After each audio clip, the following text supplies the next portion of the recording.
The Carpenter's Prayer. In a quiet village by the sea, there lived a humble carpenter named Simon. Simon was known for his craftsmanship, creating furniture and tools that were not only sturdy but also beautiful. But what set Simon apart was not just his skill, but the way he worked. Before he touched any piece of wood, he would bow his head and offer a prayer, asking God to bless the work of his hands. Simon's father had taught him this practice when he was a boy, telling him that the wood they worked with was a gift from God, and that by praying over it, they were honoring the Creator. Simon took his lesson to heart and continued the tradition throughout his life. One day, a wealthy merchant from the city visited the village and commissioned Simon to build a large table for his new home. The merchant was known for his high standards and was willing to pay a generous sum for the work. Simon accepted the commission with gratitude and set to work immediately.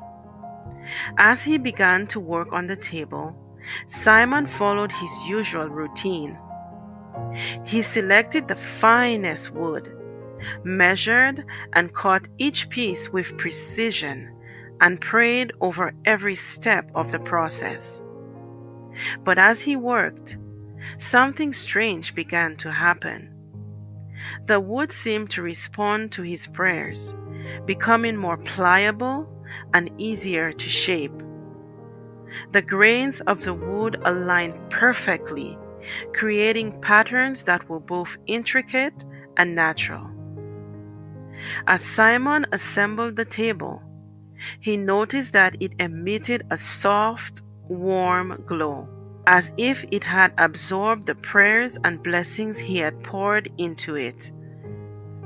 The table was unlike anything Simon had ever created. Strong, beautiful, and filled with a sense of peace.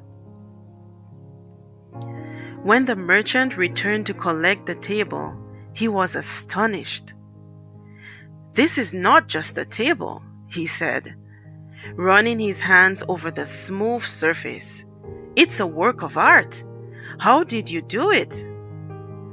Simon smiled and replied, "I prayed over every piece of wood, asking God to bless the work of my hands. The table is a reflection of that blessing." The merchant, who was not a religious man, was intrigued. He decided to take the table back to the city and place it in the center of his home. To his surprise, everyone who visited his home was drawn to the table. They would sit around it, share stories, and feel a sense of peace and contentment they couldn't explain. Word of the miraculous table spread, and soon people from all over came to see it. Some even claimed that the table had the power to heal. One woman, who had been suffering from chronic pain, reported that after sitting at the table for an hour, her pain disappeared. The merchant, now convinced that there was something special about the table, returned to Simon and asked him to create more pieces of furniture. Simon agreed, and as he continued to work, he prayed over each piece just as he had with the table. In time, Simon's furniture became known not just for its quality, but for the sense of peace and healing it brought to those who owned it. People began to seek out Simon's work, not just for its beauty, but for the blessings that came with it. Simon never took credit for the miracles his furniture seemed to bring. He knew that it was not his skill alone that made the difference, but the power of prayer and the grace of God.